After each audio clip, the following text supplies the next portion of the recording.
quick reading for January the 3rd to January the 4th, Libra. So, the Four of Swords, the Seven of Cups, the Eight of Pentacles. Um, Sabihin natin nagkaroon ng stagnation, no, dito sa relationship.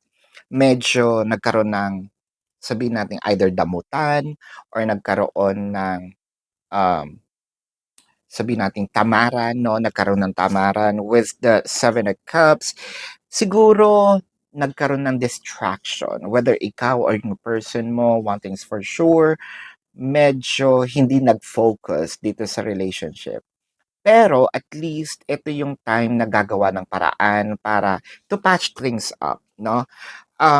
Also preventions, kesa masira, no? So cure is in here.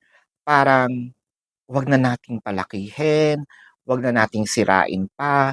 Instead mag-focus tayo sa hiwalayan, mag-focus tayo kung paano aayusin, kung paano tayo magkakaroon ng pagkakaintindihan, kung paano natin i-wo-work out yung natitira, 'no, at papalaguin natin uli. So this is your quick reading for January the 3rd to January the 4th, Libra. Predicting future isn't my purpose.